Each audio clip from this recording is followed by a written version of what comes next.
and I told my parents, I was like, I hate church. When I grow up, I'm never going to church, but now I can't live without church. But to give an honest answer, let me see. Okay, so growing up, I never really liked church. And when I say church, I mean the fake temples holding God's soul just for show, or the ones that say they know the word, but never really let it show. Yeah, them, those people. If anyone knows church fakery, it'll be me. A PK, a preacher's kid. I'll be PK. I mean, I've been a PK for 3 decades, and on every season and every episode, I've seen stranger things. But I've seen guns on church property, gigolos trying to get at my daddy, women fake smiling, wanting to fight my mommy, because they stood for what was right, and they stood as one, and nothing and no one could tear them apart. So they tried to demote them, but God promoted, uplifted, ignited the fire so hot it was shut up in their bones. Nothing or no one could put it out. No water, no jello. They were unwavering, standing tall like a tree beside still waters. Never parched, because then that mean they'd have nothing else to give, but they gave to live, and I meant they lived to give, and with nothing else they still had Eb, IV, and NGD, their children, who wouldn't let them tank the holy crowns on their heads, because at any moment they could have popped off, they could have popped any man, any woman, but me and my sisters, man, we were something like...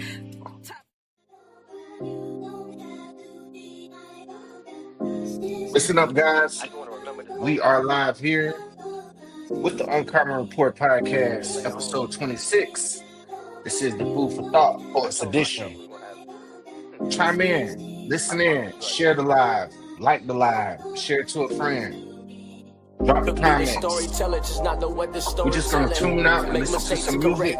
Process get started. We'll be with you guys in about 3 minutes. Thank you. Pulling off these layers back, but the skin never scaling. Just obtain these gifts. Now I'm prevailing. Let them purchase the wave, then they see me steady selling. Guess if I gotta go with it that I will. I would tip of the game needs some real spill. These stories get so vivid, just throughout imagination. Sometimes I hog the blunt, don't like the past, the sensation. Only few can surround, surpass the vibration. You already warned, just without the citation. That breeze over your shoulder, that came when I'm around. Stars say you were the seed once you touch this ground. He felt disrespected once he forbid that sound. They awoke their presence, digging in what's already found. That voice spoke for itself, but didn't hear it clearly. That silhouette in the distance, you only see it nearly. That ranking in the back, disregarded, says the mind. Alone in the repetition, what really scares the confined. Don't mirror my image, it's love for my design.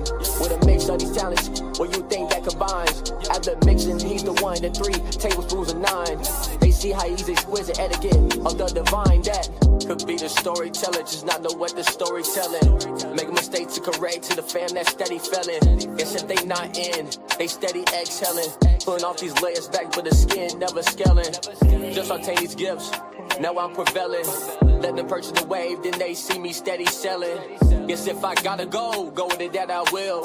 I would tip of the game needs some real spill. The fall between the mirror, view me through a shadow lens. They call them demons only cause they let that shadow in. When some set on the stone, see that gravel getting thin. With no love for self, moving with a casual sin. Best feeling with no emotion, is my actual grin. I've already got 9, what is the practical 10? Earn that blessing for the people, this a national win. Where it's all a dream, that's with the supernatural again. Where the smoke surrounds, the weary is so unpleasant. Where I knew he was a god for this game, he started as a peasant. Where they study his past, he is one from the ascendants. Where they look for the roll calls to see no one in attendance. Where the fire burns at night, see the clouds throughout the day. Where the chief made the call, but everyone don't get to play. Where one went to the ER, while she been trying to pray. But where's the storyteller? Be surprised by how we say. Could be the storyteller.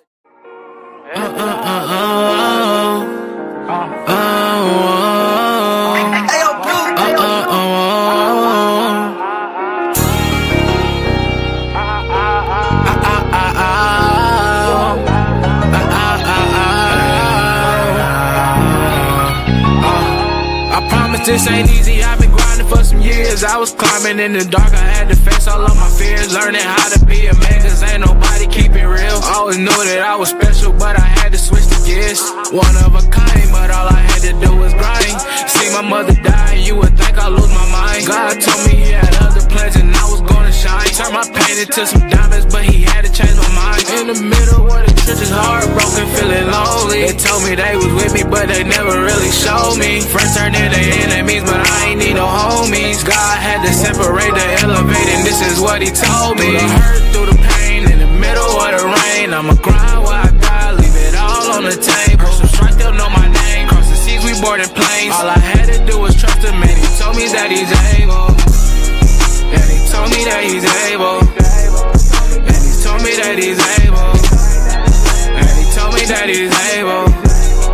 And he told me that he's able. Sit back and just think of why you still alive. I know I'm a sinner, but I promise I'll be in the sky.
Thank you, thank you. I'm sorry, I'm muted. I was muted. But welcome to podcast episode 26 with the Food for Thought Poets Edition. I greatly appreciate everyone who came on the line tonight. We're actually getting ready to get this thing started. I had a phenomenal time to actually meet these poets in Milwaukee. They had a food for thought poetry night. I went on stage, I performed, but I connected with some genuine, loving people who had a passion for the art. So I'm gonna bring them on stage. If everybody can say what's up to the people, good people. Unmute yourselves. Unmute yourselves. What's up? What's up? Unmute What's up? yourselves. What's up? What's up? What's up? How y'all What's doing, good? good What's people? hello? Hello. How y'all feeling? Already. That's what's up. That's what's up. All right, all right. So, first things first, we want to get a chance to know these phenomenal people that I expressed about. So, first up, let's go from top to bottom. Mr. Obbs, how you doing, sir? How you doing? How you doing? Man, I'm feeling well today, man. It's a good rainy day. I've been inside working all day, so we're feeling great, man. Absolute, absolute. Can you tell us a little bit about yourself? Yeah. So Mr. Aubs, that's what I go by, kind of widely. So by profession, I'm a writer, actor, founder of a nonprofit that works with schools internationally. A master's grad student degree in writing right now, and a community organizer of the arts, author, a few things, all things that keep me busy, but all things I love. Already, already. Okay, okay. Let's get to it. We got Angela. Yes, Angela, talk to actually, the just people. Angella. And just to clear it up, I am actually from Chicago, so from the south side All of right. Chicago. So I'm an educator, writer, mother, and loyal friend. So yeah, that's something about me. So I love everything about the arts. I'm very creative, love fashion. The water is my happy place. I'm happy to be here. I'm glad that Kevin invited me to join. I am a poet, love writing, always love writing. So happy to be here. Thanks for having me, Kevin. Absolutely. You're more than welcome. You're more than welcome. Next, coming to the stage, my dear brother Emmanuel. Talk to the people. Let them know what you're about, my brother. Yo, yo. Peace to everybody. Me, Emmanuel, I'm an artist, really, fully, in all its aspects, a creator. That's really what I do for real. I'm a full-time teacher to make money, you feel me? But I don't do it just to make money. Right. Right, you know what I'm saying? I'm in the field because I was called to the field, man. But Mm-hmm. any other time, man, I just be making stuff, man, creating, making poetry, making art. Follow me on Instagram at no alias. I make. I feel like I make some very, very, very nice art. Check it out sometime. It's cool. But Absolute. yeah, Absolute. yeah, that's Absolute. that's yeah, that's me though. That's Emmanuel. All right. All right. That's what's up. That's what's up. Next up, we got our dear brother Tony D in the house. What's going on, Tony? What's up? Nothing Uh, much, my brother. Thanks for having me too, man. Oh, most deaf, man. Hey, look, the vibrations definitely was there whenever I met you guys at Okay. the Food for Thought. So, hey, continue doing what you're doing, man. Talk to the people, let them know what you're about. My name Tony D. I've been writing for like probably since I was like 6 years old. It's been like a passion, like literature, like literacy Mm-hmm. way. I'm gonna get like tattoos about that, but I enjoy like I'm like a full artist. I sing as well.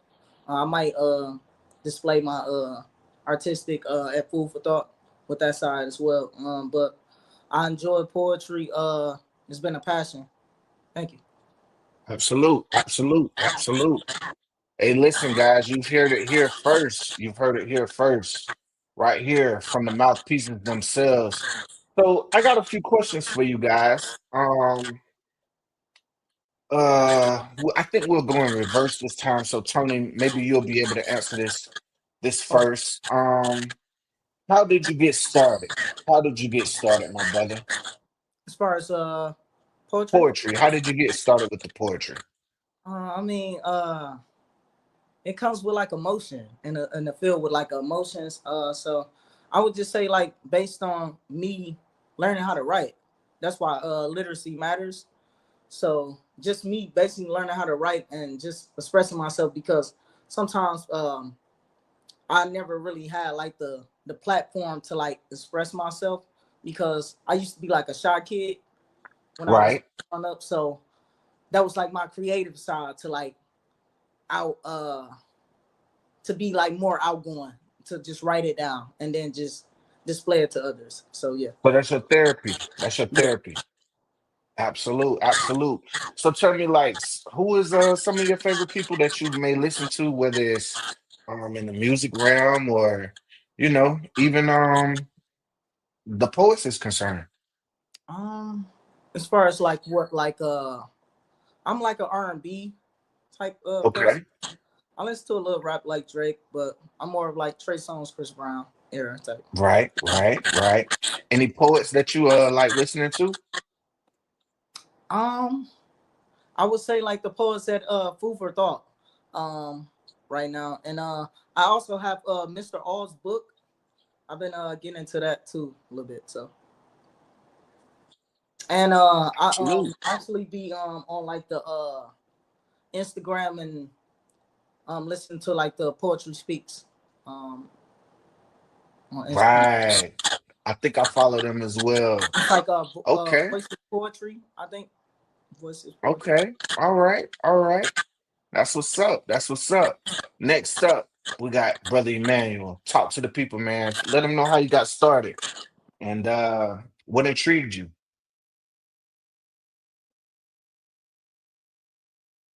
What got me started in poetry, man?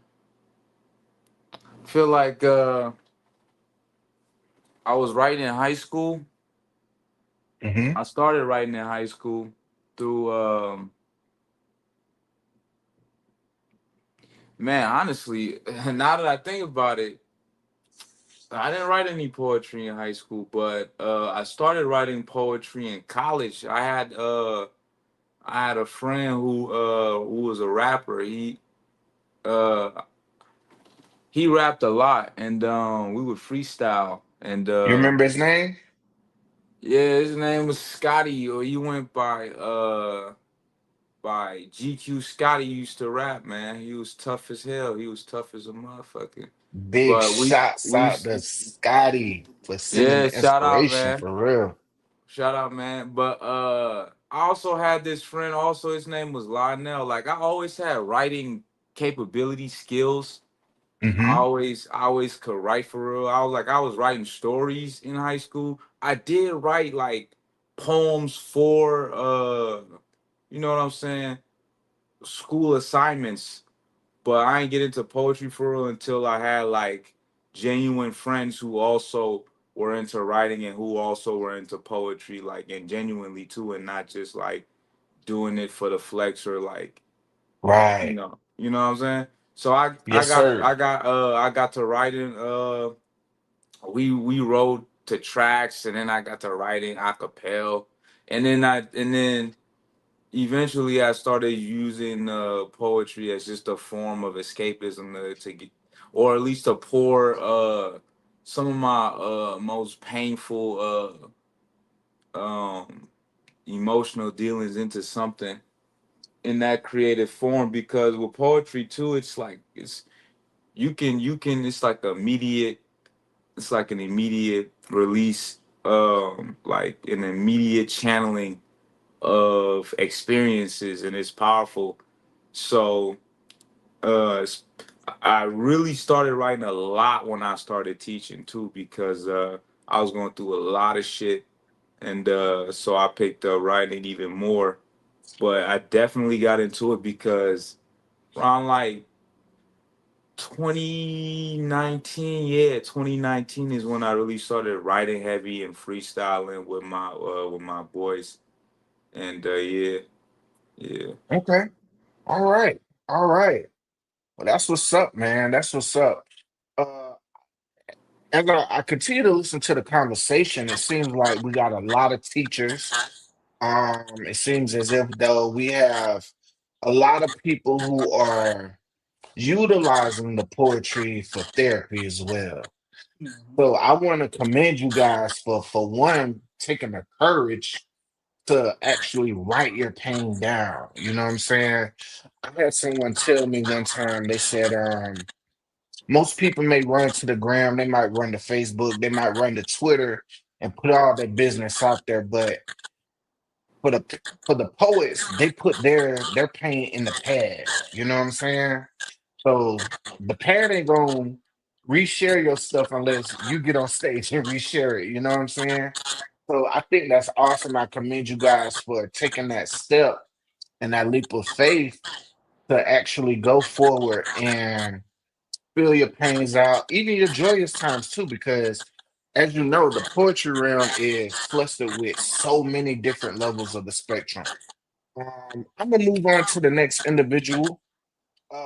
Just Angella. Talk to the people. Let them know what you're about, love.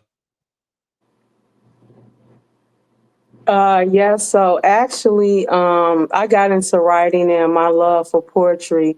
So Gwendolyn Brooks actually came to my school in third grade. So we actually got to meet her, have a talk with her. So that was phenomenal, and just a spark and a light went out, went on in my head. So just a love and just meeting her and inspiration. So ever since then, so just third grade, just a love for not only writing but reading as well. So that's where my love from writing came from, and I never stop, never will stop. I just feel like God gives everybody something, and I know that writing was something that God gave to me. So that's what happened, and that's what it is. I got another question for you. I got another question for you. You can go ahead and unmute. When Okay. did uh when did you know, like, as you began to travel the journey of artistry, when did you know, like, hey, I'm really feeling this. I'm really in tune with this writing aspect.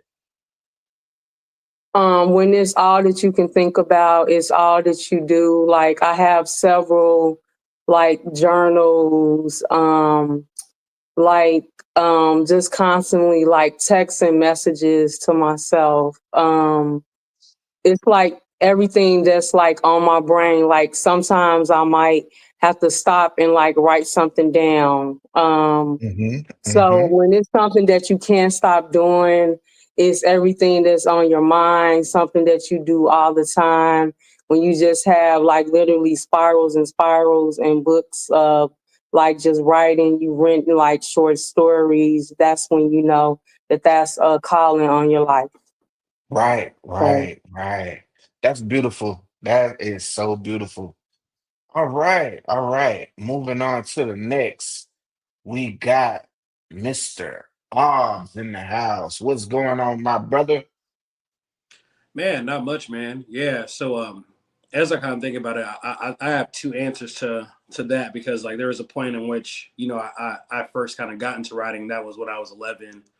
And I tell people all the time like I had kind of a fish out of water experience where like you usually have poets who are like inspired by poets in kind of the traditional sense where I didn't pick up my first poetry book of my own like choosing till I was like in my 20s, right?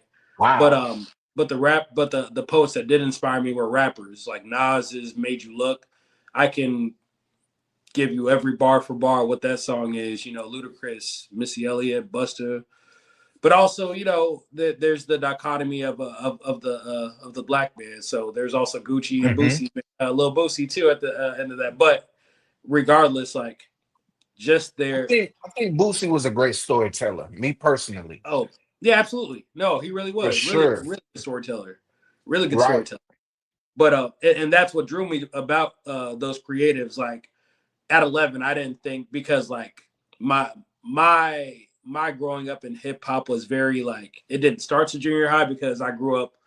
I said it in a poem. I was introduced to Kirk Franklin years before I was introduced to Nas and all that. So that was like my foundation. But I didn't grow up with rap per se in that way. But so it wasn't an art form that I think I thought I could do.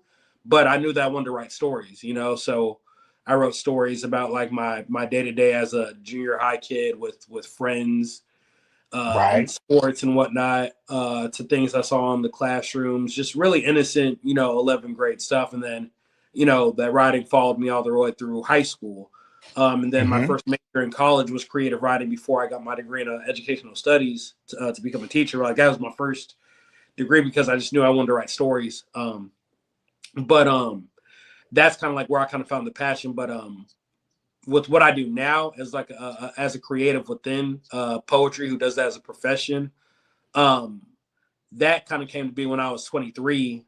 I'm 33, going on 34 in a couple weeks now. But when I was 23, I found out about the art of spoken word poetry, right?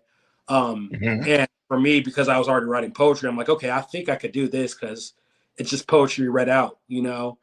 And at 23, that's what kind of got me started. And it was really people who pushed me. The universe will always kind of like put you in places where like it's gonna show you what you're meant to do. You just got to be present enough to recognize it. Just enough. So I'd always have friends who challenged me to Right. do open mics, friends that challenged me to start my own open mic for poets, friends that kind of like brought me out of town with them, out of state for poetry, and then from Right. there it's kind of like naturally kind of became what I do now.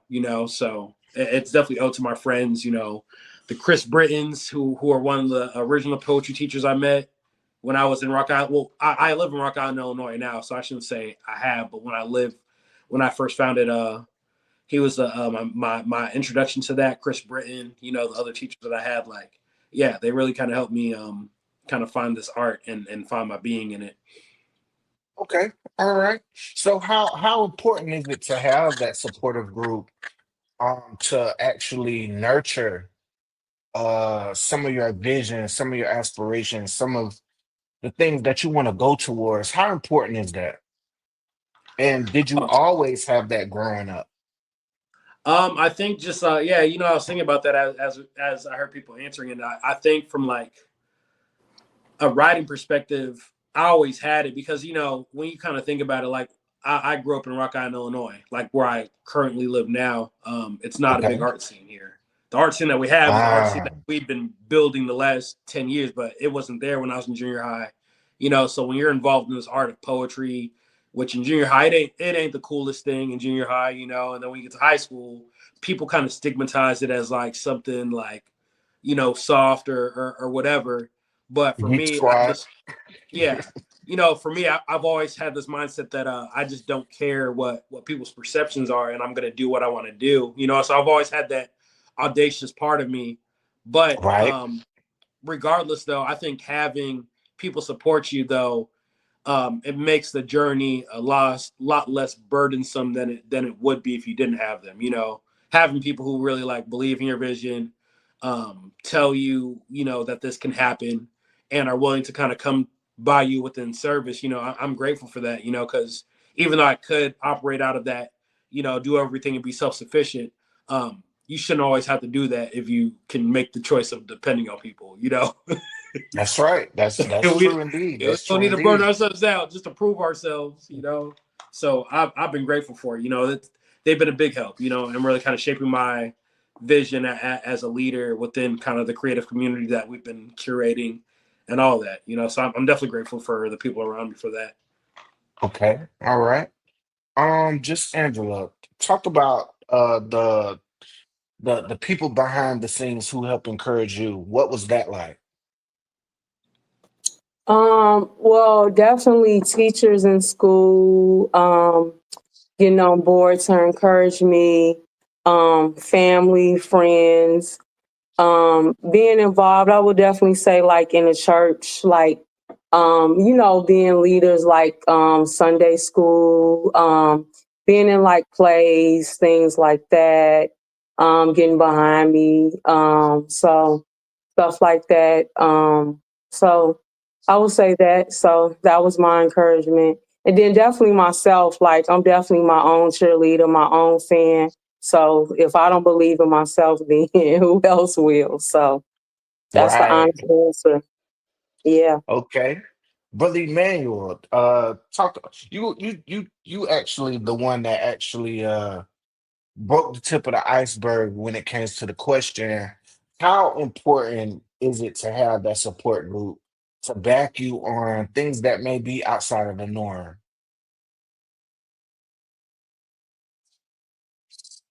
And if y'all could reposition your camera just a little bit, um, there you go. You good. It's actually really important, honestly, because we absorb a lot of what's in our immediate environment. And if we don't have a voice in our ear telling us, Hmm. at least some kind of voice in our ear telling us that something is good and we should follow that light, or even giving us the opportunity to explore those things, you know what I mean?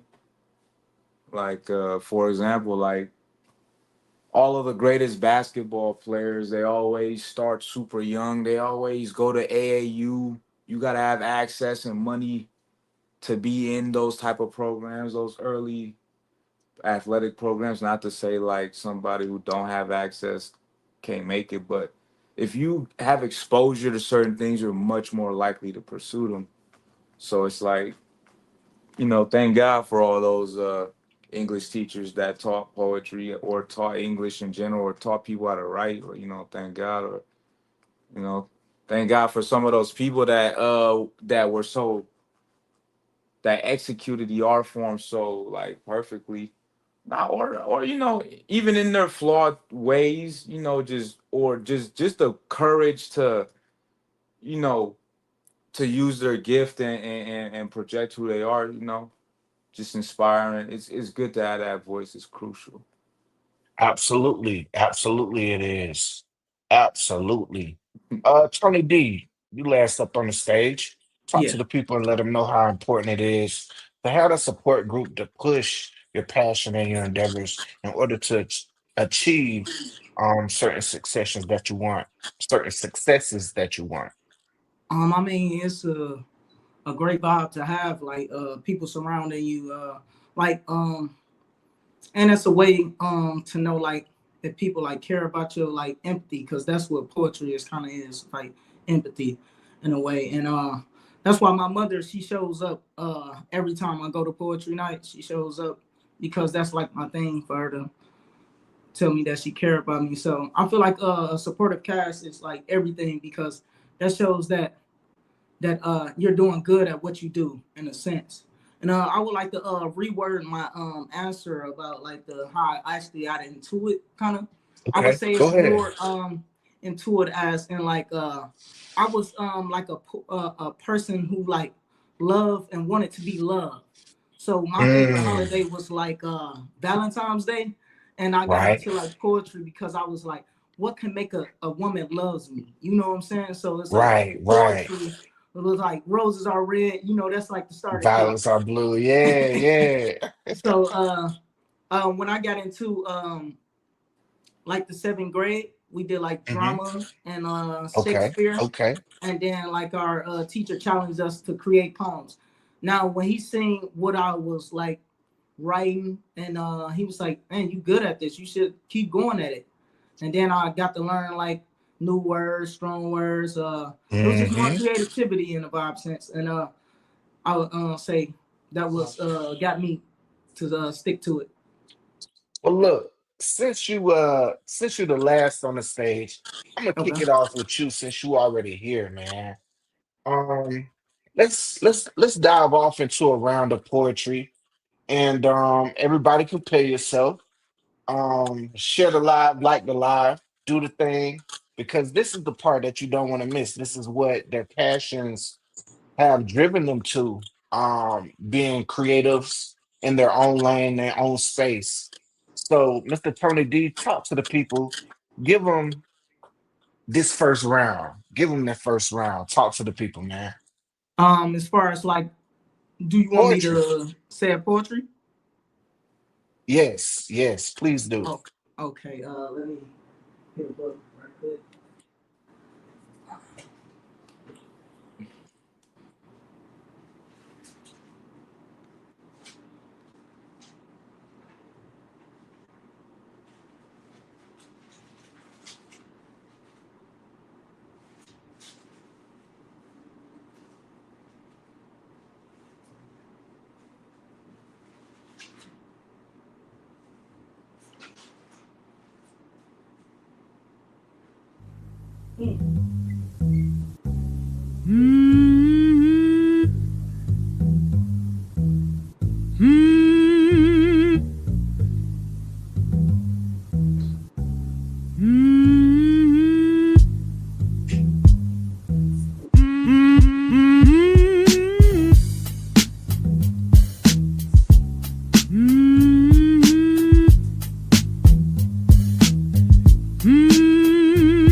You have to give me a minute. I have to find my book. So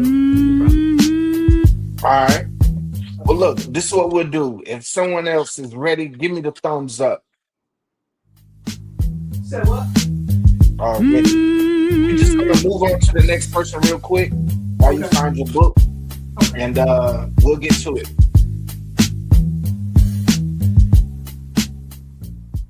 All right. Uh, let's go to Miss Just Angella. She seemed like she ready. She ready already? Already. Let's get to it, Miss Just Angella. Okay. Okay. Okay. I found it. All right. Well, just wait. Wait your turn. Wait your turn. Your time Oh, is okay. My fast. bad. Just wait. Just wait. We'll bring it back around. No problem. Okay. Okay. Okay. This one is called Grieving. Mm. Okay. I thought this grief would end, then I saw you again, and a flood of emotions came all over me again. All that hurt and pain staring me in the face again. But I didn't feel rage. Instead, it was pity. Pity because you didn't understand the part you played. You evaded and dismissed everything that you did to me and thought I was the only one to blame. Instead of wanting to talk it out like we came to do, we were back doing what we used to do. And for that reason alone, I knew staying true to myself was everything I needed to do. But please know that I still love you. All Grieving. right, all right. Let's snap it and clap it up for Miss Angella with grieving. We got somebody else. Tony, you ready now, bro? Yeah, I'm ready. I'm ready. Already, already. Let's move it to Tony D. Okay. This one is called Free Minded. I just wrote this. I just actually performed this at Food for Thought too as well. Okay, all right. So I give it to you because you weren't there, so I give it to you. Hey, go ahead, do your Okay. thing. This was last night. No, I didn't go to the one last night. Okay, because I was watching it live, man. They still whoosh. But go ahead, do your thing, my brother. Okay. This is called Free Minded. Okay. As time passes by, locked inside this confinement, I won't let you withdraw my thoughts from my mind. I'm free-minded. I'm reminded. I'm free-minded. I'm reminding myself that my mind is free and only available to me. And since I hold this pen and pad in this pen and pad,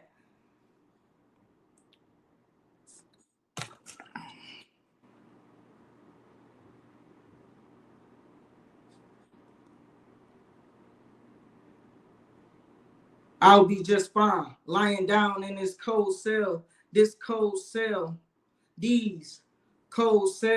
I'm shivering. Sick of cell, I'm sick of cells. But no matter how cold-hearted I get, I won't let my mind waver. It's my peace with my speech. My literature is my savior.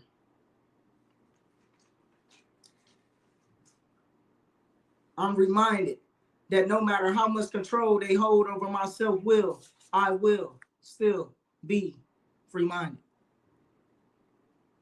That's it. Let's snap it and clap it up. Tony D. Reminded. All Appreciate right. it. Brother Emmanuel, you ready? Yep. Uh, hey, real quick, I'm already knowing it's fire in the house at Food for Thought. That's all they do over there. Whoosh. Yeah, whoosh. That's all they did is turn up the gas. That's all they do over there. With the and y'all was dope. Yeah. Both. Yeah. All right. So I will recite some poetry now. Hmm.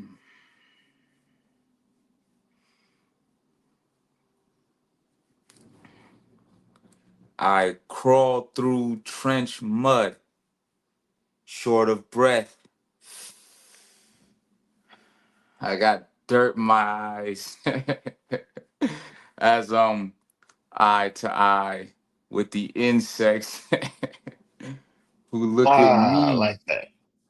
Yeah, who look at me with glee. Like, thanks for stopping by for a moment in time. We're in the same place, in the same space for a different case. And while I'm on the front lines of a war with no cause, I'm just an instrument of life and death. The Most High chose me, yet I know not the objective. Wondering why, wondering how, wondering if I'm even effective. The Beatles go about their day, just another one that Yah made. Meanwhile, I struggle to know myself. Do I truly know who I am? I know not, only that I will not, so I toil, I dig. I shoot and reload with dexterity, but I am still barely pulling the trigger consciously. Why be an instrument when the notes are unclear? The shells fall, the machines pierce my ears, but there is no escape. This is what I had to dedicate to fight, to crawl, and inch forward. The horrors about me, the horrors before me.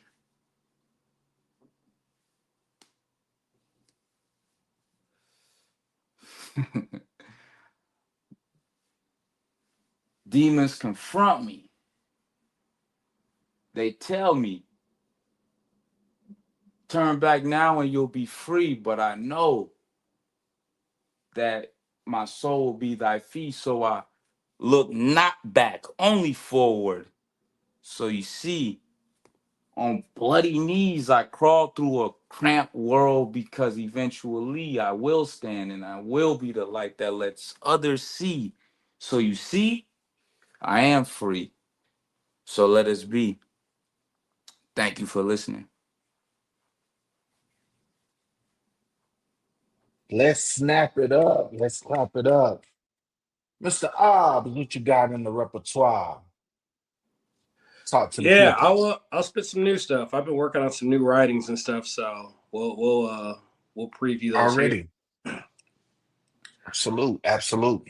In a conversation with my friend, I realized that there is one power that would be absolutely dangerous in my hands. And it ain't super strength, nor invisibility, nor X-ray vision, but the ability to stop time. There's a few reasons for this. Reason one, I'd be petty in arguments.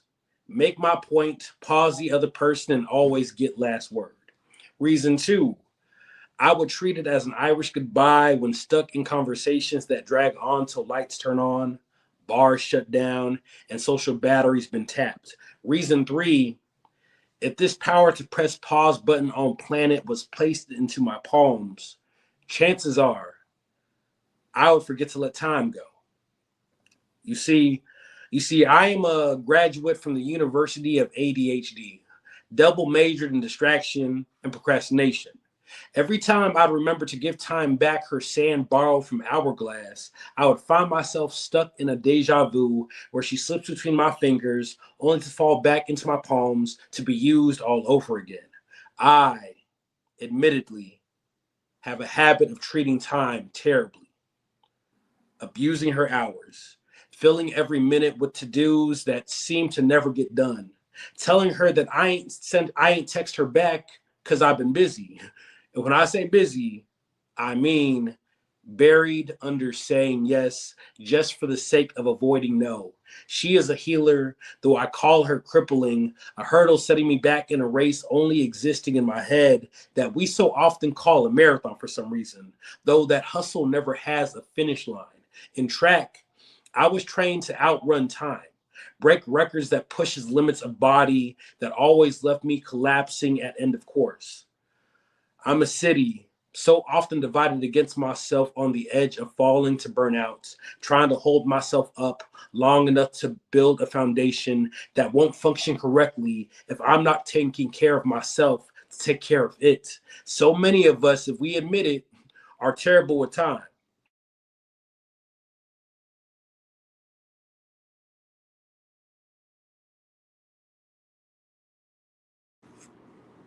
He said terrible with time. I'm gonna bring Mr. Olives back, and possibly we may be able to rewind. But though he was terrible with time, I'm right on time. Prime time, common ground, growing up one mic at a time. This is how we do when we come through. If you don't know us, then you should understand the crew. We got Miss Just Angella, we got Emmanuel, Tony D, Mr. Aubs. Who else would it be coming through you with the food for thought? That's the high knowledge kicking in. Like, Ryukin, Ryukin.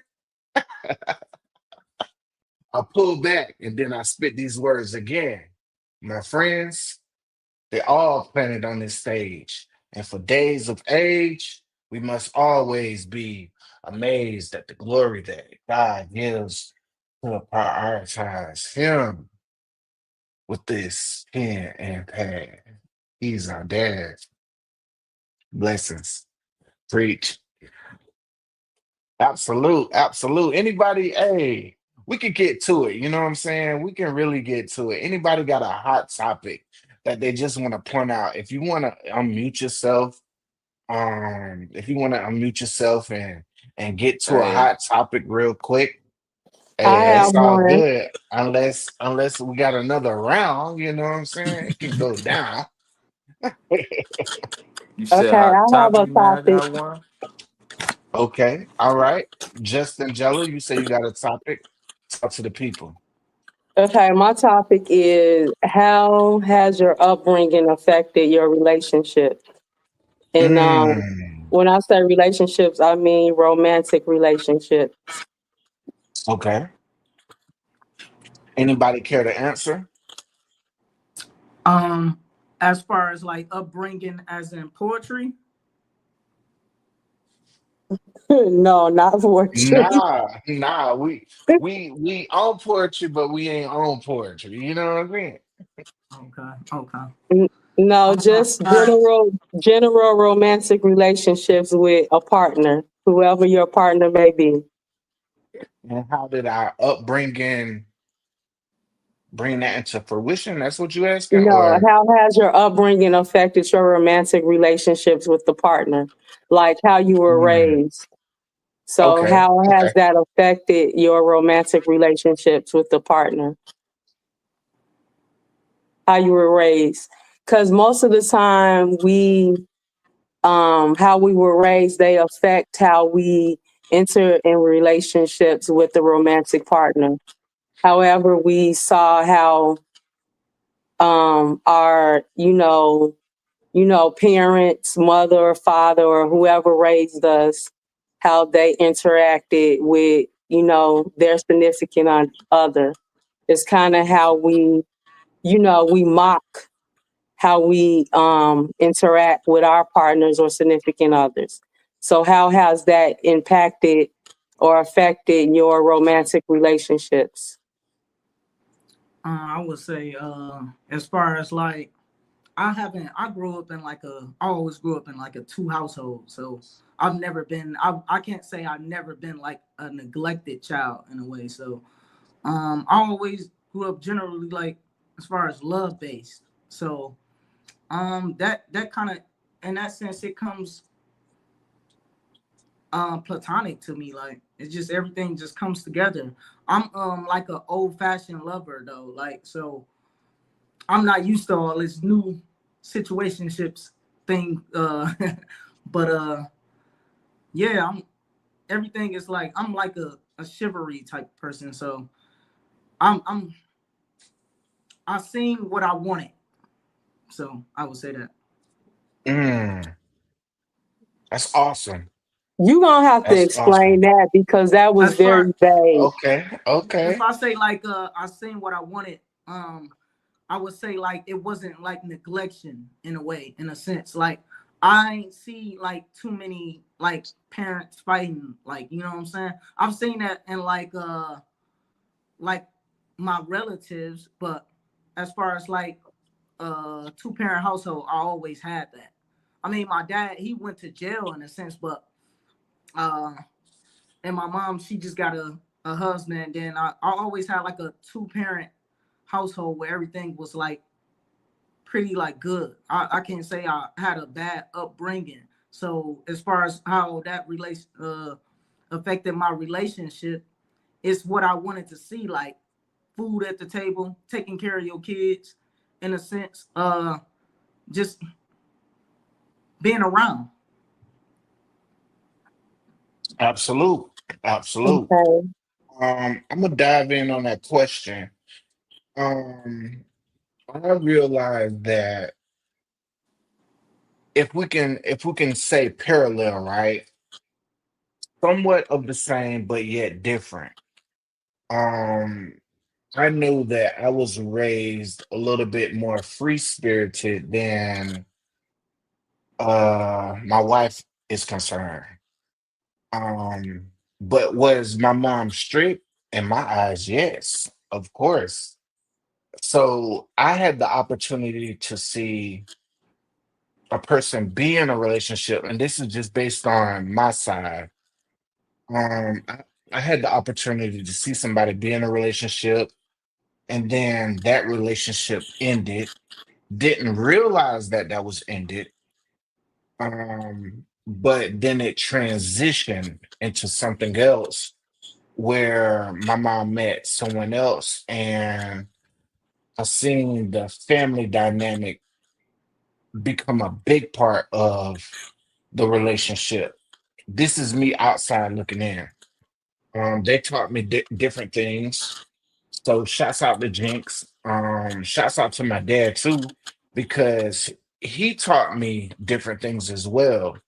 So I'm kind of in the similar situation with Tony D. Like, even though my dad was gone away based on, his activity with the military, even when that transition, he still taught me things. But during that transition, there was somebody else to replace that.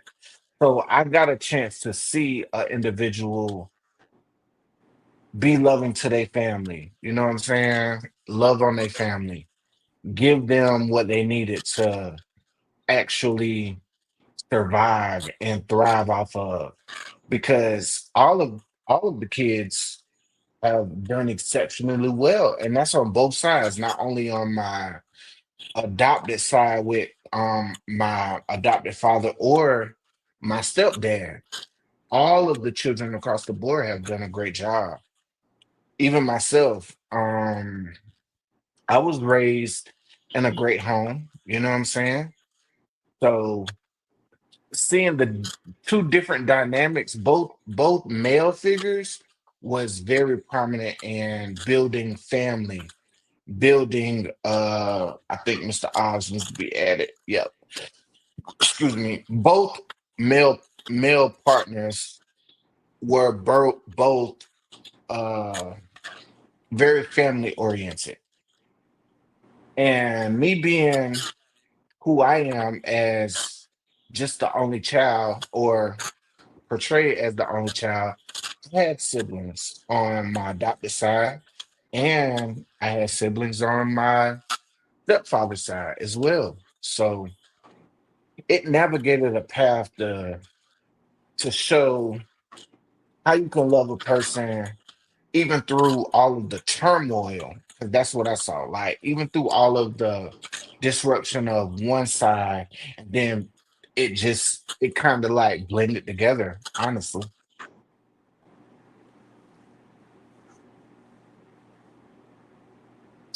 Mr. Oz, you got anything for that?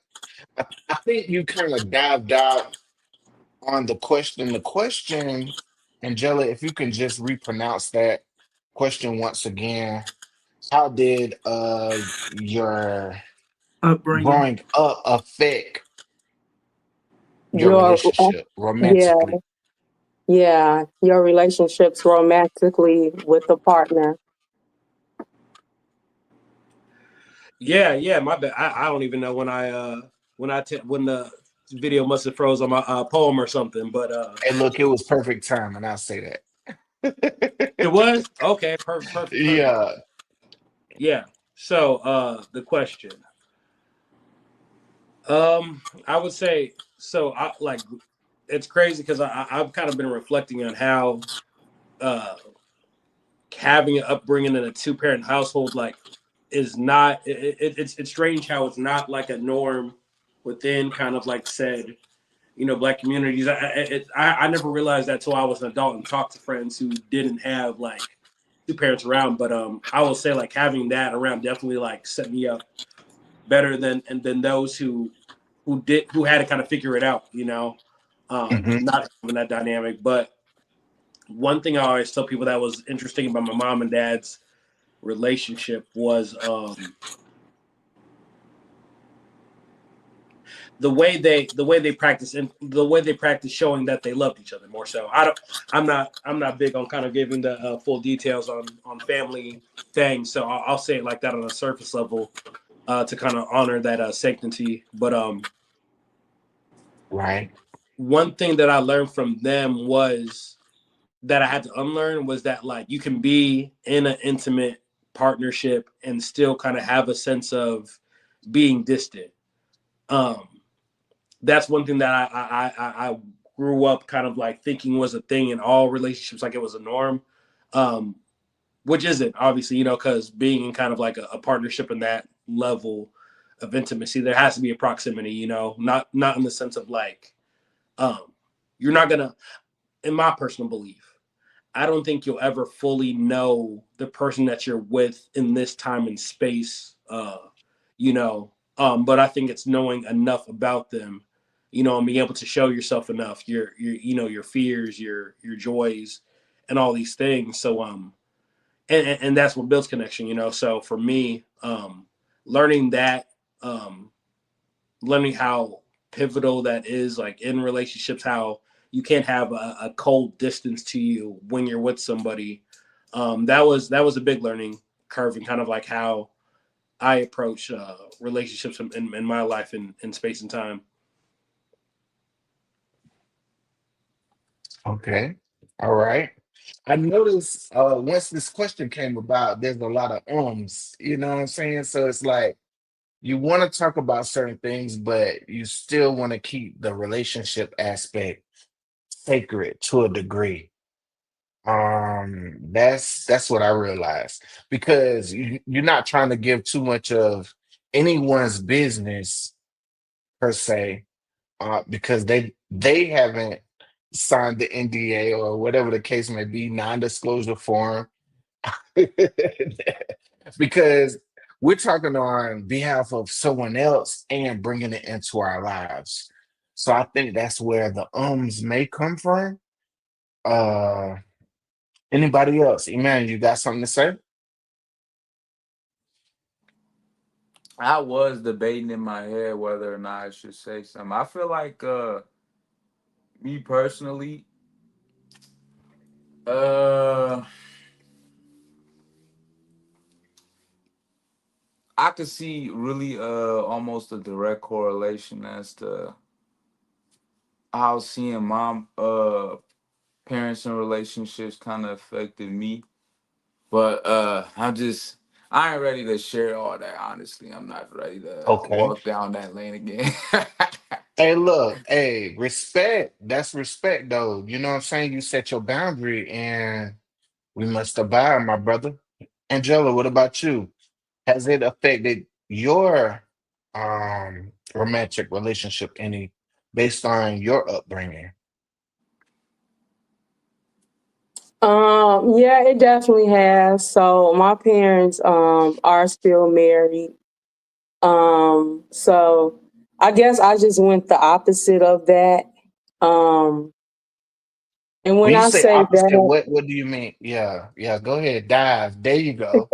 that, That because like, I was gonna ask the question, but you actually started. So go ahead. yeah, so my parents, they've been married for 47 years. Hmm.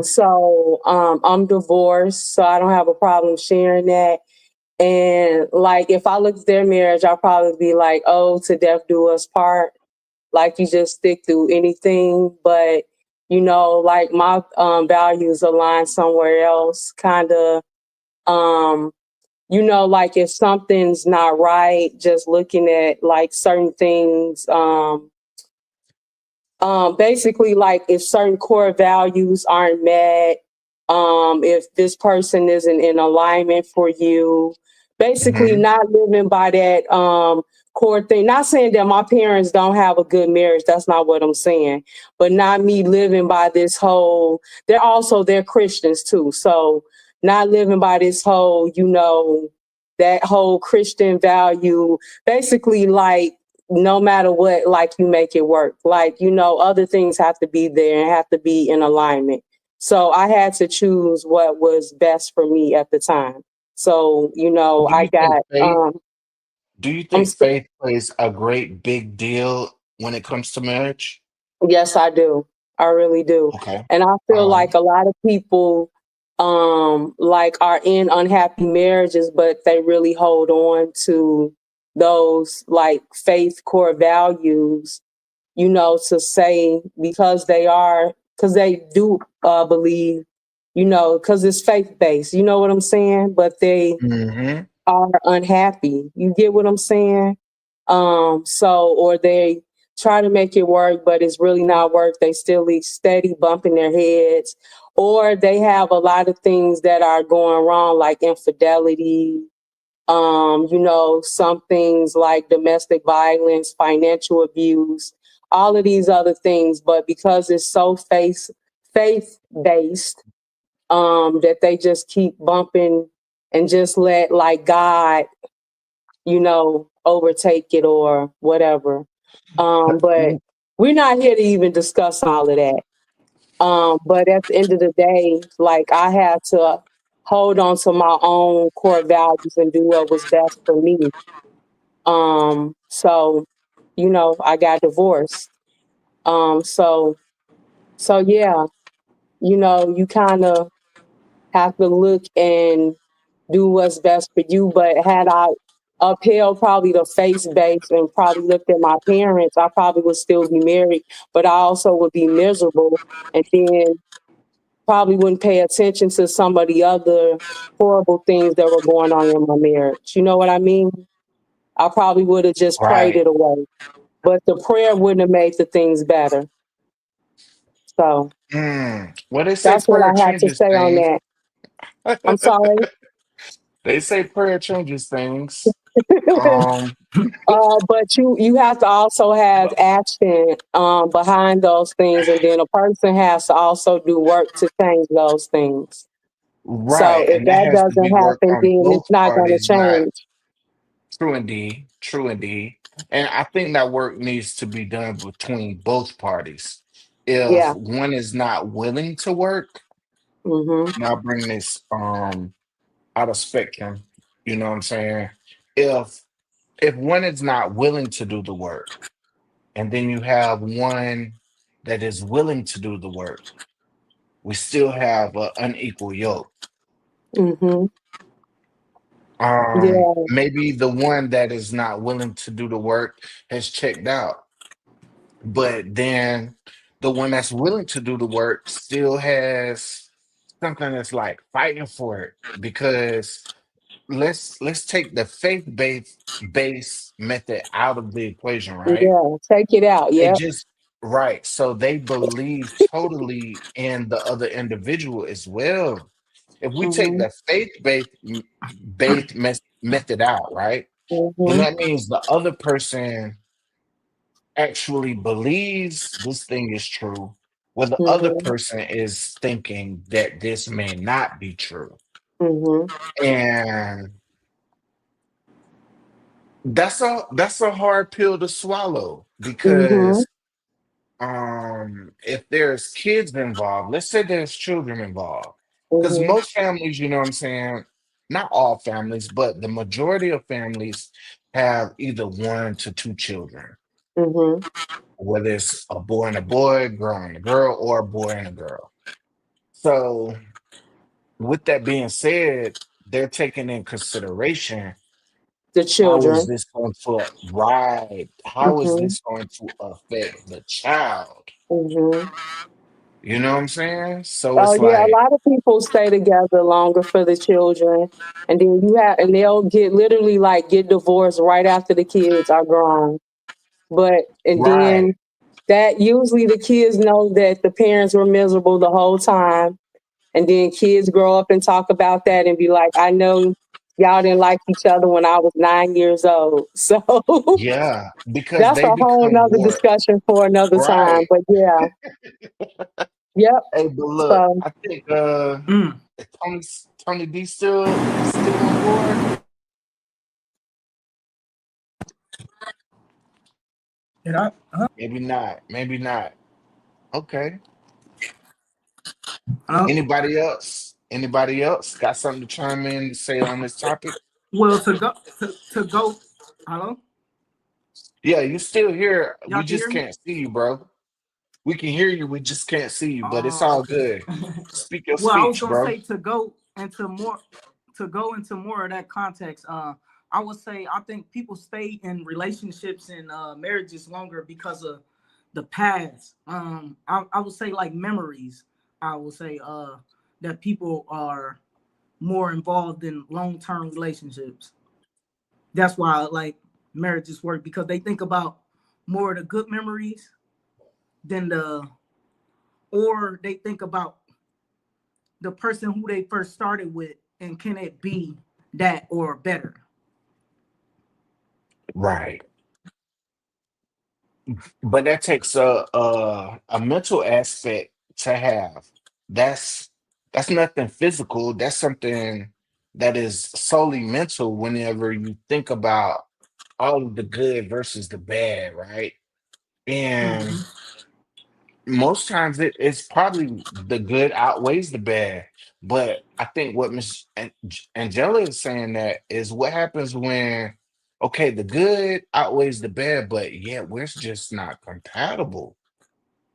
We are no longer she's shaking her head, yeah, backstage. Y'all can't see it, but what happens when we're just not compatible? What happens when you're My just thing, not compatible? me personally, if you're not compatible, that's okay. Even if there's children involved, it's okay because you have two entities that are um combating one another versus going along with one another. Both of them have certain ideologies that are not fit for a relationship aspect, but because this child is born, there is a relationship aspect that is going on.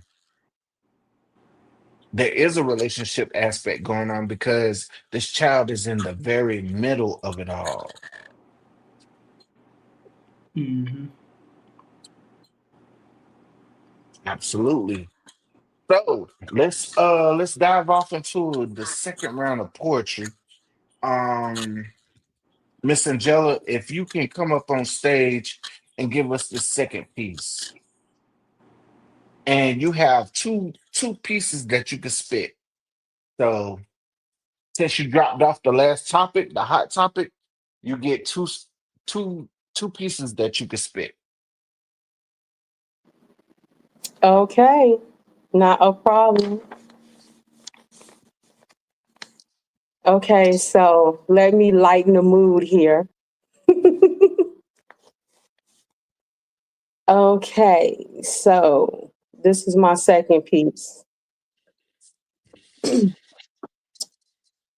Today I married my best friend, the love of my life. The road to getting married hasn't been an easy one, but we have powered through. Truly learn one another and it's still in progress. We have put ourselves and the relationship first. We have worked to make us a priority and have worked to keep our commitment long after we wanted to quit. For this, I know that you are my person and may even be my muse. I'm ready to continue our journey on this day. We say I do. I do to me, I do to you, and I do to us. I love you.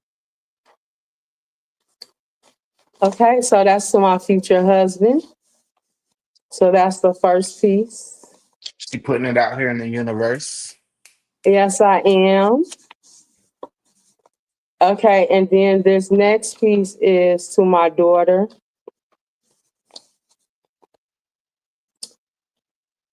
Hurt, ego abuse, bruised, thought I was an exception to the rule.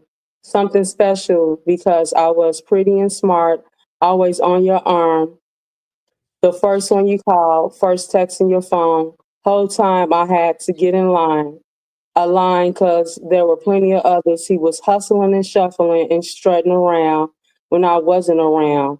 Girl, just look around.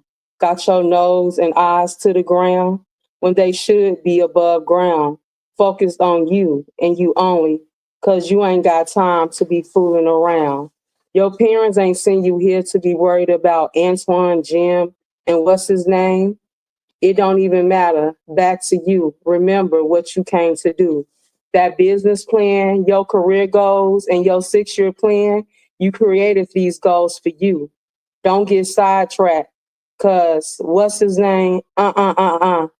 You know what? Back to you. Have fun, but don't get lost in the sauce because it's easy to do. Remember, the main focus will always and forever be you. Love, Mom. All right, all right, all right. Let's get to it. Let's get to it. Snap it and clap it up. Dear brother Emmanuel, we haven't heard from you in a minute. Talk to the people, man.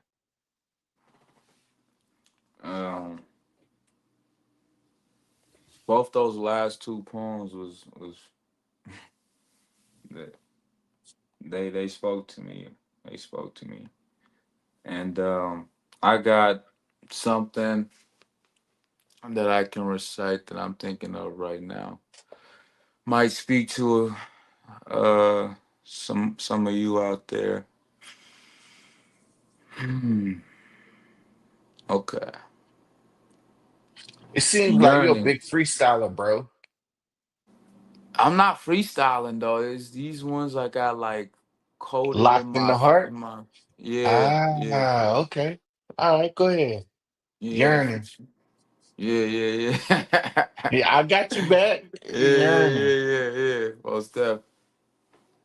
Yearning, reaching, stretching out to get a hold of the world beyond my own conception, something parallel to my dimension, adjacent to my mind, I must mention. I seek reflections congruent to the spirit of Yah within, but is it even possible? The inflection to see it, feel it, smell it, taste, touch it without. I contact, intercept, interplay, and relay with projections, mirrors of my perception. Does this amusement park fun house still leads me to question, is this really the inflection of the Most High within, or merely holograms of my deception? And that's that piece. And What's the name of that joint, bro? uh Black Mirrors. That's Hmm. crazy. I'm gonna be Yeah, honest with you. That's crazy. I had an artist hit me up. We actually listened to him tonight. He hit me up and he has a piece, and his is called Black Mirror. But it's a little word. bit different based on the context of what we planted. Excuse me. What we planted off of. Mm. Yeah. So let's snap it and clap it up for Black Mirrors by Emmanuel. I appreciate y'all. I'm glad I was able to reach y'all and touch y'all. Like, the words hit me when I was just thinking about them. Hmm. And then let me get y'all this one that I wrote. I don't know when I wrote this. It was a minute ago, but I've never recited it to nobody ever. So to y'all, it's new Dropping the shit. exclusive. Right? Yeah, Yeah. let's be respectful on the mic. You know what I'm saying? Poet's supposed to be tasteful. You know what I'm saying? We just Yes, sir. learn the Yes, sir. vulgarity. You know what I'm saying? The profane. That's all. Yes, sir. Yeah, we got. Just trading war stories. But here we go, man. Here we go. I'm just a human with dreams and ambitions like the rest of them, but I'm not like the rest of them. With hair like a lion's mane and skin like petroleum, I look deeply for the thing that separates me from the rest of them. It's not the burdens that I'm carrying or the demons that I'm burying. It's money what they marrying. But me, I'm very hesitant. I need more than just a precedence. I'm trying to set a precedent. In a sick world, I just pray to offer medicine. And that's that piece.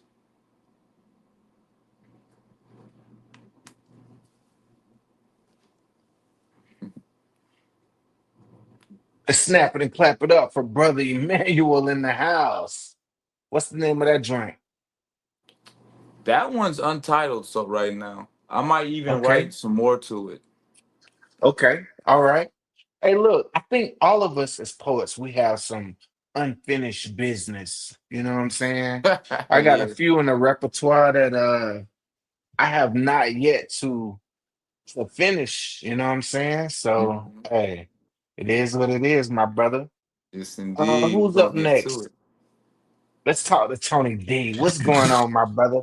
Hey, what's up? What's up? What's up? Already. I'm gonna Let's get into this second round, man. You got two I'm gonna have pieces to to spit. open up my notes on my phone though, so you probably can't see my face. I don't think so. Okay. As long as we can hear you in the space, you all right. Okay, are you able to hear me still? Yeah, we still able to hear. Okay, okay. This one called "Moving Carefully." Just when I thought I was getting over you, well, not exactly, but on the path to. You hit me up, but for what? I'm confused, as in conflicted between the two, happy but not amused by the sound of your voice saying that you thought about me, bringing back old feelings and old feuds that I thought would never relight. I can't lose sight of their purpose. Is it worthless or worthwhile? I refuse to be hurt again. So for now, I'll be burning with resistance. That's that first piece. Let's snap it up. Let's snap it up. Mhm. Is that called resistance? That one called "Moving Carefully." Ah. Yeah. Hey, look, when you move carefully, you know what I'm saying? There's some kind of resistance. It ain't moving freely. Yeah. Already, go ahead. Talk to the Okay. peoples, man. And then I'm gonna give y'all another new one. I was thinking about performing this one Go um ahead, do your thing, brother. poetry night. Um, gotta find it. This one is called "Burning Flame." Why haven't you wrote anything yet recently? Do you have writer's block? Yes, I do. Well, at least I did for a while. But now the barricade has vanished. I can definitely see now. It's been a while, Tony. Good to see you smile, Tony. What has happened to make you glow like this? What's new? Really? What's changed? Who's to blame? What's her name? Well, a few weeks prior, I did meet a woman. When I say gorgeous, I mean truly beautiful and stunning. And by far, that's not it. Her persona is bright and bubbly, especially when she's out of her comfort zone. She's definitely funny. We stayed up all night, laughing, singing, and listening to music, as if nothing really mattered in that moment but finding Cupid. A night to remember, I won't forget the day we first met and ended with a kiss. And ever since then, I've been like this. It's like the flame of my Leo's inner element dimmed. And once we met, sparks began to fly again. Who would have knew that you would be the flare to release my true passion? You truly are my inspiration and fashion. I've never been this lit. And Tony that was that. D. Yeah. That's what's up, That's tough, Tony. bro. Hey, for real, my brother. Mm-hmm. Hey, Mr. Obbs, man, talk to the people. I got one request though. I do have a request. If if you can bring in that blackety black, um, you spit that joint where you was raised by your grandmother. Yeah. And yeah, like you could say that one for last, but if you already got something in motion, I do want to hear that one. I do want to hear that one. So Oh, if you can, you want me to pull out the gold? Okay, I can. yeah, Yeah, that yeah, mug was tough. definitely. Yeah, that Then you one's performed tough, that at Food bro. for Thought, right? Yeah, Yeah, yeah, yeah, yeah, yeah, yeah. Yeah, that was yeah. tough. I Grandma's want to hear cooking. that joint. Yeah, grandma's cooking. Yeah, Yes. that's a tough joint right there. Yeah, yeah, But I can do that. you could do that one last though. You could do that one last. Yeah, we'll kick it off with a new piece, and then we'll just get into that one. Okay. I used to say that when I die, I'd want my body broken down to become seeds that can grow into trees. But as I've thought about it, I'd rather become soil. You see, soil is Earth's first foundation, strong, brown, grassroots in his service to the people, organic in his Mm. relationships, a complex clay cupped in creator's hands, a mentor who's widely known for how he facilitates growth. National parks wouldn't be who they are without him. Lavender knows to always give him credit, and we all would be losing life expectancy in lungs if he ain't birthed trees that clean air for us to breathe. Even if he falls apart in storms, turns from solid ground to loose mud that leaves feet to sometimes slip up, covered in his mess, I hope in my reincarnation I can make up for times I did dirt. Smudged faces that let walls down only to be pushed off edge, body breaking upon impact of betrayal that leaves crack in trust seen as concrete, creating another set of feet with trust issues that chooses to walk in busy streets than to stroll on sidewalks they swear were safe. I have lived long enough to see me become both confidant and criminal. A war split into two kingdoms divided against myself, falling apart while keeping it together, with washed face and clean smile, distracting you from smoke rising behind teeth as village burns in my belly, genocide committed in conscious community in cranium, doing injustice with an only system that does me right. And in some history books, I will be remembered by my corruption. Crash outs, lash outs, times I was so untethered by grief that I broke seams of hands that held me together, cut myself off, left stitches between loved ones who will never have a chance to heal with I am sorry. So, if reincarnation is real, may I be brought back as soil. Give me the chance to embrace my loved ones when they leave who I fail to hold in arms in prayer. Let karmic seeds I planted in my foundation slowly break through my surface, even if growing pains make me howl in earthquakes of excruciating pain. And may those seeds grow to trees that give shades to epitaphs of those whose names may be buried under tallies of time, forgetting as people who will make mistakes, did their dirt, have shame they hide under shades of shadow and fear of being chopped down. May I be the soil that catches their spirit when that happens. Holding them in hands that have holes, telling them tales of my shattered images and how I still manage to give life to earth in which I am grounded. Poem. Mm. Let's snap it and clap it up.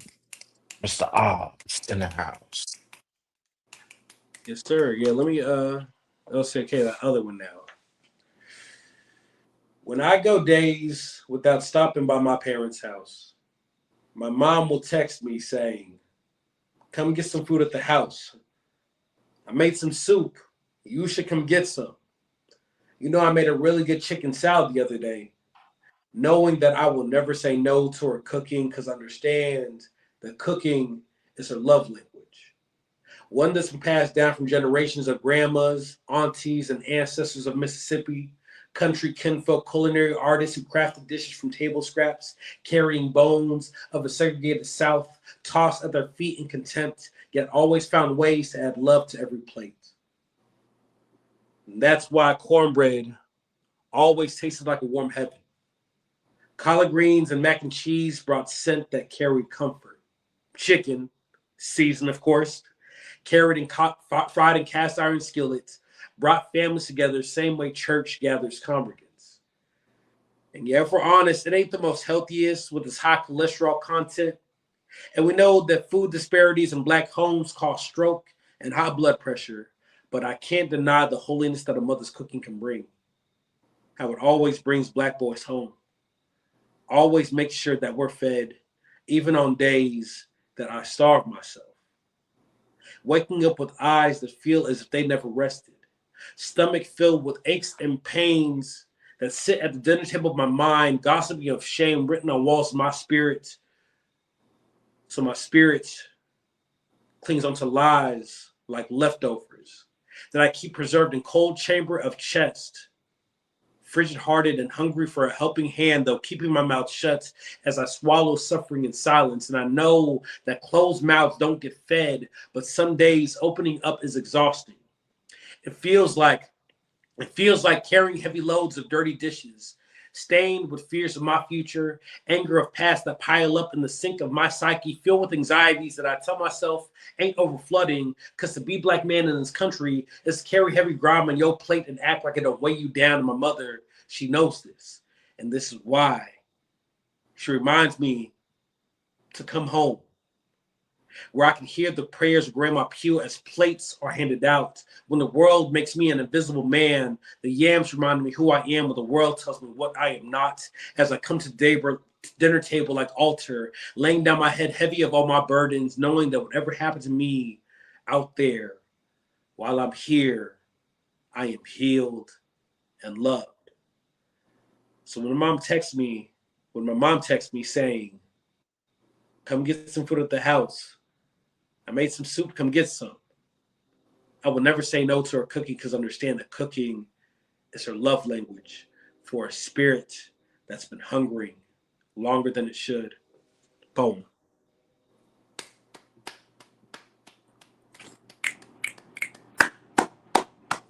Snap it and clap it up for dear brother Obbs. Hey, Aubs, man. I really Man, I really feel your poem though, for real, because man, to this day, my mom still cooks for me. She makes like incredible fucking African food, like, cause my mom was born in Liberia, and she lived in Ivory Coast. And man, she just be making the most incredible African food, and she always like every week or 2 weeks will, like, hit me up and say, "Hey, come get some food, man." And then, man, and that food, bro, be just lifting me back up. And man, I Mm-hmm. be sharing it with my friends and all my other peoples, man. They be feeling the same way. Like, they be like, damn, bro, your mama love you. Mm-hmm.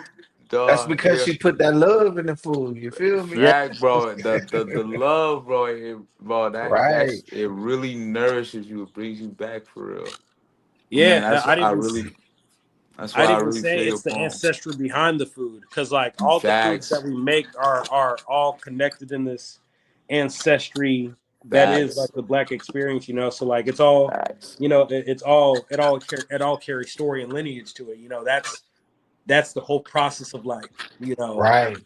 home cooked meals in black homes. Like it's not it's created by hands that Over time, Put like that time in. generations, like lifetime after lifetime passing, and just refining and mm-hmm, perfecting such a recipe, an experience, dog, and passing it down, and like, damn. mm-hmm. And then There, we getting And the fruits of it on the other side, man. It's yeah, crazy. absolutely, one of the man. things, one of the things that I tell these people out here in the streets, whether it's an artist or just me meeting somebody, I ask them this question. I say, what food do you like better? Do you like food out of the microwave, or do you like food out of the oven? And of course, most people is always gonna say, hey, I like food out of the oven. But you have to realize that these flavors that you tasting, this savoriness that you're experiencing, didn't come with something that just was thrown together. It Hmm. actually took time to be processed. And that process is the love factor because when you're loving on someone or you love just love in general, there's a time period that happens over that course of time that you get a chance to actually nurture one another. And that goes back to one of Angelic questions. That time factor has to do with being processed. First, you go to the store, you get the meats, you get the spices, you get the all of the oreganos and the seasoning salts at Tony's, my choice. You get your Goya, you know what I'm saying? You bring it back home, and then your fingers get a chance to touch what it is that you're preparing for, whether it's your guests that you may have or your significant other, or whether it's your family. You sprinkle it over it. You know what I'm saying? All of this is part of the process. You're sprinkling those seasonings over the food. And then before you even put it in the oven, there has to be a time period of marination. You know what I'm saying? For it to sit for a little while. You might smell the rice cooking, you might smell the beans going, but all of those things are cooked on the stovetop. You see what I'm saying? They cooked above, but what's placed in the oven underneath, that's being heated up to a certain degree.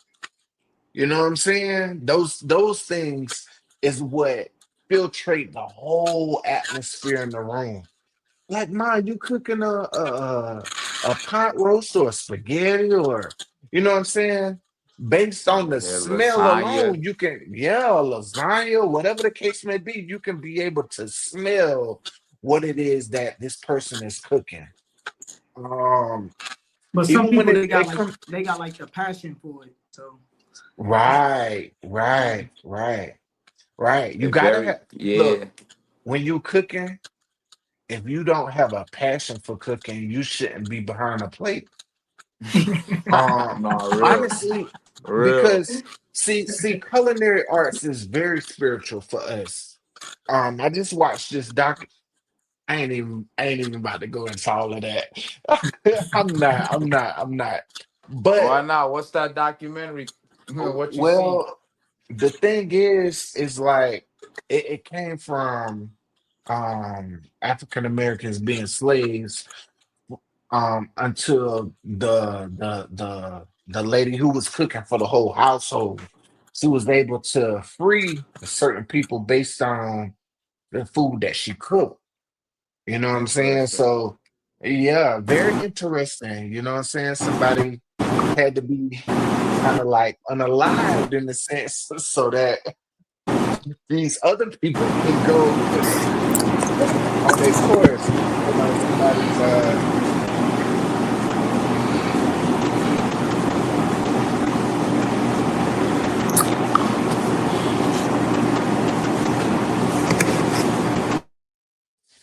I'm not sure what that was, but yeah. Um, I'm just being honest though, you know what I'm saying? So cooking and the culinary arts, along with the poetic arts, being able to speak over what you're preparing, has a great deal in our culture because we've been given so much power. Hmm. We've been given so much responsibility because power is not something that you can loosely play with. You have to be very mindful of the power that you embody in order to, give the people what they need, to feed them, to nurture them, to help them to survive. And I think um, with the food for thought, the poets edition is we're giving people things to feast on for years to come. Mm. We're giving them those things. I'm gonna add you back to the stage. Yeah, you had a little bit of a ruckus in the background. I'm gonna just mute you real quick, Tony. Thank you. So yeah, and from relationships. We talked about relationships. We talk about culture. We talked about our loved ones. And this is what the Food for Thought Quotes edition is about. If y'all can do me one huge favor, one by one, give out your social media outlets to everyone so that they may be able to connect with you. Whether you're here on the South Coast or you in the Midwest, because all of these people that you see from top to bottom, they're all from the Midwest. So I'm bringing y'all here. Take me there with you guys. So starting off, since Mr. Oz was one of the last poets that pronounced himself, go ahead, talk to the people, let them know where you're from, and give your social media account so that people can get in contact with you, man. Yeah, most definitely, most definitely. So the socials that I'm on most regularly, you can find me on Facebook, um, and all that. But more preferably, I think IG would be a place to definitely tap in with me. It's Mr. Aubs, Mister Aubs. That is my Instagram as well as my website where you can kind of check out the services I kind of provide as a poet. Because as a poet, I don't just do performance; we do consulting, professional developments and education and all that. So definitely follow that. But also tap in on my website for my nonprofit, younglionsroar.com. That's younglionsroar.com. Definitely check out the program that we do on a global level when it comes to teaching poetry. Again, professional developments, working with corporations, and showing them how to use poetry. We do it all, so definitely tap into those. And I'm also on LinkedIn, so Aubrey Barnes on LinkedIn, Barnes, and Aubrey Aubrey. Absolute, absolute. Just Angella, talk to the people, let them know how they can get in contact with you, love. Actually, come to me last, okay? Okay, all right. Mr. Emmanuel, are you ready? Yeah, I can be followed Talk to the on people. IG mainly at no alias, no underscore alias. Yeah. All right, all right. I think Tony actually chimed out. Uh we'll get to him if he comes back. But Angela, are you ready? Yes, follow me on Instagram at Gone Again Angela. And that's just Gone spelled the regular way again. And Angela is Angella. And that's my Instagram handle. And that's the best way to reach out to me. Absolute, absolute. Tony D is not on stage right now, but if you can just read this ticker at the bottom, Tony is from Madison, Wisconsin, as well as far as poetry. It has brought me an immense joy to his life. So just read this ticker. I think Tony's coming back in. Tony, talk to the people, man. Let them know where you're from and get them acclimated with your socials, bro. I'm from Milwaukee, Wisconsin. Um, on social media, it'll be Instagram, Tony D underscore official. And yeah, that is me. I'm sorry. I'm sorry about that. Go ahead, Tony. Tell them again, bro. I'm from Milwaukee, Wisconsin, the Midwest. My social media is Tony, TONY D underscore official.